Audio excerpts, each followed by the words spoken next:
এসেই জানলাম না, আরো নয়, অন্ধকার নিয়ে চলেছি। কারণ আমি মেয়ে বলে মা তো ভয়ই শিখিয়েছিল। বিছানায় এক বাবা দুদিন আমার মুখ দর্শন করেননি। আমি মেয়ে দাদু মিষ্টিগুলো থুত্তুর করে ফেলে দিল মাছ পুকুরে।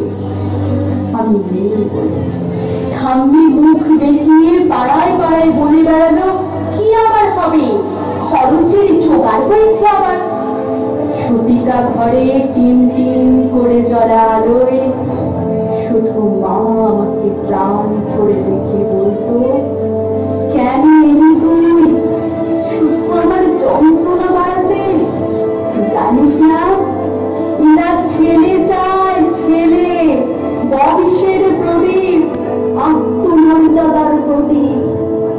দেখছিস না ঘরে কেমন কাল বৈশাখীর মতো গুরুমন্দির মেঘ, কেমন অসহায় নিস্তব্ধতা। তোকে বড় হয়তো হতে দেবে, কিন্তু মানুষ হতে দেবে না। নারী তো সন্তান জন্মদানের যন্ত্র, সেই যন্ত্র হতেই পরে জন্ম নিল আমার অনুজ ভাই সুভাষ। ঘরে যেন আলো এলো, সেদিন সারা ঘর সাজলো নানা রঙের আলো। উঠোন থেকে ঠাকুর ঘর, বাড়ির ছাদ থেকে তুলসী তলা, অন্নপ্রাশনে কত লোক ছিল। জন্মদিন পালিত হলো রাজস্বীতে ভাবে, কিন্তু আমার বেলায় না বলাই ভালো।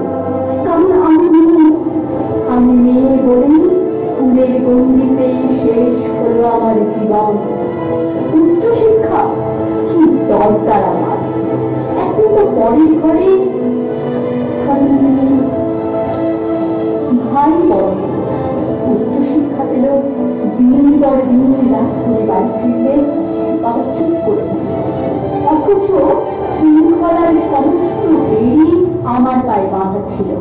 কারণ আমি রঙিন মেঘের মাঝে সূর্যাস্তের অপরূপ দৃশ্য দেখার সৌভাগ্য আমার হয়নি তখন। তার আগেই বলতে রক্ত শাসনের চার দেওয়ালের মাঝে। কারণ আমি মেয়ে বলে স্বামীর পরকীয়াও মুখ বুঝে মেনে নিতে হয়। পুরুষরা নাকি অমন হয়, তাকে বেঁধে রাখার সব দায়িত্ব আমার। আমি তাই বলেছিল। মা তাকে চলে গেল পুরুষ শাসনের বেড়া ডিঙিয়ে, যেখানে আচার নেই, অত্যাচার নেই, ব্যভিচার নেই, লিঙ্গভেদের অপমান নেই। মেয়ে বলে নিয়তি নিষ্ঠুর পরিহাসে ভাইয়ের থেকে বিতাড়িত বাবা একদিন মা বলে আশ্রয় দিল আমার কাছে।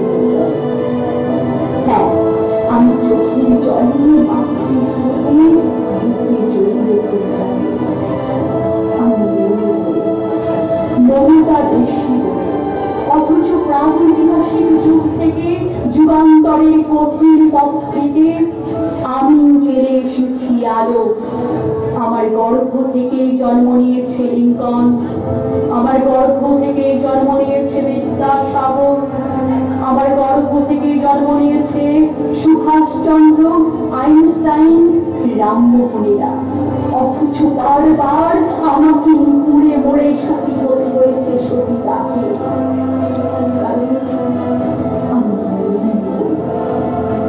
সতী করার বাসনাটা আজও হয়তো নেই, কিন্তু তখনটা আজও আছে অন্য ভাবে।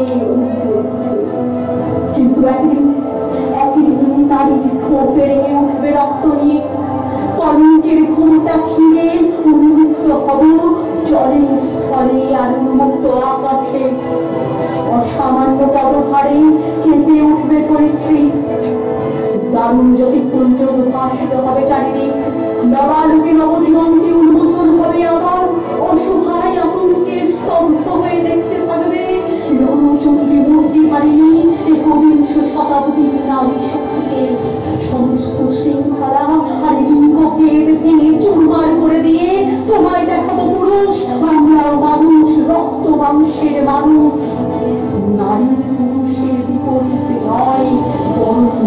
পূরক, আমি ছাড়া তুমি অসম্পূর্ণ, এই জগৎ অসম্পূর্ণ।